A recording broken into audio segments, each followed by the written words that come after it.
नमस्कार दोस्तों, आज की वीडियो में आपका स्वागत है। आज की वीडियो बहुत ही खास है क्योंकि आज हम हिंदू धर्म के प्रमुख ग्रंथ भगवद गीता का अध्ययन करेंगे और आपको जीवन जीना सिखाने वाले गीता के टिप्स भी देंगे। तो वीडियो में आखिर तक बने रहें और वीडियो में बताए गए टिप्स को जीवन में अपनाएं। तो चलिए शुरू करते हैं। भगवद गीता की पहली और सबसे महत्वपूर्ण शिक्षा है, आलस छोड़ कर्म करें। गीता का पहला सूत्र कर्म करते रहने का है। गीता के अनुसार मनुष्य को कभी भी आलसी, अकर्मण्य या क्रियाहीन नहीं होना चाहिए। अपने कर्तव्य के अनुसार लगातार कर्म करते रहना चाहिए। ये कर्म फल की इच्छा से भी ना हो, क्योंकि फल मनुष्य के हाथ में नहीं है और फल की कामना स्वार्थ, लोभ व मोह से संबंध रखती है। कामना पूरी नहीं होने पर क्रोध भी बढ़ता है। ये सब परमात्मा को प्राप्त करने में बाधक है। अर्थात आपको जीवन में निरंतर कर्म करते रहना चाहिए और परिणाम को ईश्वर पर छोड़ देना चाहिए। यदि आप अच्छा काम करेंगे तो आप जीवन में सुख, आनंद और सफलता अर्जित करेंगे। भगवद गीता की दूसरी सीख है, सुख दुख से परे आनंद की प्राप्ति। गीता में भगवान श्री कृष्ण दुख से बचने का उपाय भी बताते हैं। वे कहते हैं कि दुनिया में कोई भी व्यक्ति, वस्तु, घटना, परिस्थिति स्थायी नहीं है। वह बदलते रहते हैं। इनमें आसक्ति रखने से ही सुख व दुख होते हैं। इसलिए हर परिवर्तनशील चीज को दर्शक की तरह देखते हुए जो स्थायी परमात्म तत्व है, उसमें खुद को लगाना चाहिए। इससे मनुष्य सुख व दुख दोनों से ऊपर उठते हुए परम आनंद को प्राप्त कर सकता है। अर्थात आपको सहनशील बनना चाहिए। भगवद गीता की तीसरी शिक्षा है, मौत की फिक्र ना करें। मौत के बारे में चिंता मत करो।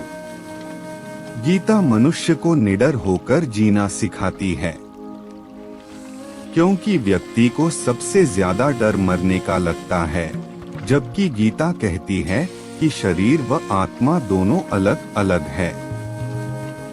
इनमें शरीर तो हर पल बदलते हुए अंत में खत्म हो जाता है, लेकिन अजर व अमर आत्मा को कर्म के अनुसार फिर नया शरीर या मोक्ष प्राप्त होता है। इसलिए शरीर के बूढ़े होने या मरने की चिंता व डर नहीं होना चाहिए। अर्थात हमें निडर होकर जीवन व्यतीत करना चाहिए। भगवद गीता की चौथी शिक्षा है, बदलाव प्रकृति का नियम। परिवर्तन प्रकृति का नियम है। गीता के अनुसार प्रकृति में कुछ भी स्थायी नहीं होने की वजह से उसमें बदलाव होता रहता है। इन बदलावों की वजह से ही जीवन में गरीबी, अमीरी, रोग, निरोग तथा सुख दुख चलते रहते हैं। इसलिए हमें किसी वस्तु का घमंड नहीं करना चाहिए। भगवद गीता की पांचवी शिक्षा है, निरोग रहने का सूत्र, स्वस्थ रहने का फार्मूला। गीता में निरोग रहने का सूत्र भी दिया गया है। इसके लिए भगवान श्री कृष्ण ने अर्जुन को सात्विक, राजसिक व तामसिक भोजन के बारे में बताते हुए सात्विक यानी वसारहित, हल्का व सात्विक भोजन के साथ प्राणायाम व अष्टांग योग जैसे साधन बताए हैं। भगवद गीता की छठी सीख है, वर्तमान पर फोकस करें। वर्तमान पर ध्यान दें। अक्सर लोग अतीत की यादों व भविष्य की चिंताओं में रहते हैं, जबकि गीता मनुष्यों को वर्तमान में जीने की कला बताती है। गीता के अनुसार जीवन का आनंद ना तो बीते हुए कल और ना ही भविष्य में है, बल्कि जीवन का आनंद वर्तमान में जीने में है। वर्तमान पर ध्यान देने पर भविष्य अपने आप अच्छा होगा। भगवद गीता की 7वीं शिक्षा है, कारण अच्छा तो फल भी अच्छा। गीता में कहा है कि हर कार्य व परिणाम के पीछे कोई ना कोई कारण होता है, इसलिए कार्य व परिणाम अच्छा करने के लिए कारण ठीक होना जरूरी है। इसलिए मनुष्य को कारण अच्छा करने पर ध्यान देना चाहिए, इससे परिणाम अपने आप अच्छा होगा। गीता धर्म में जड़ता की विरोधी व सहज मार्ग की समर्थक है। इसमें भगवान श्री कृष्ण ने परमात्मा की प्राप्ति का कोई एक मार्ग ही नहीं बताया, बल्कि इसके लिए भक्ति, ज्ञान व कर्म 3 तरह के योग बताए। सगुण व निर्गुण दोनों की उपासना को भी सही ठहराया।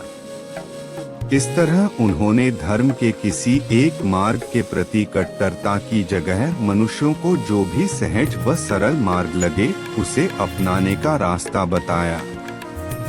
भगवद गीता की 8वीं सीख है, निष्पक्षता और सांप्रदायिक सद्भाव। गीता भेदभाव व धार्मिक कट्टरता का विरोध करती है। भगवान श्री कृष्ण गीता में कहते हैं कि जो हर प्राणी में ईश्वर को देखता है वही सच्चा देखता है। यानी किसी भी व्यक्ति को जाति, धर्म, वर्ण आदि से ऊपर उठकर समभाव से देखना चाहिए। गीता के अनुसार विद्या से संपन्न ब्राह्मण तथा गाय, हाथी, श्वान और चांडाल में समदर्शी होते हैं। वे सभी जीवों में प्रभु के दर्शन करते हैं। इस तरह ये विचार धार्मिक कट्टरता को खत्म व सांप्रदायिक सौहार्द को भी बढ़ाते हैं। भगवद गीता की 9वीं सीख है, आशा व अपेक्षा से बचें। गीता के अनुसार मनुष्य को कर्म किसी उम्मीद या आशा से नहीं करना चाहिए, क्योंकि यदि किसी से अपेक्षा कर कोई कार्य किया जाएगा तो वह उसके पूरी होने के मोह में बंध जाएगा। फिर यदि वह अपेक्षा पूरी नहीं हुई तो उसे क्रोध आएगा। इस तरह वह काम, क्रोध व लोभ में ही फंसा रहेगा। इस प्रकार ये हैं भगवद गीता की 9 शिक्षाएं, जिन्हें आप जीवन में अपनाकर अपने जीवन में आनंद ही आनंद भर सकते हैं। उम्मीद है आपको वीडियो अच्छी लगी होगी। यदि आपको वीडियो पसंद आई हो तो अपने मित्रों के साथ साझा करें और हमारे चैनल विजन कुश को सब्सक्राइब करें। तो चलिए मिलते हैं नई प्रेरणादायक कहानी के साथ जल्द ही। धन्यवाद।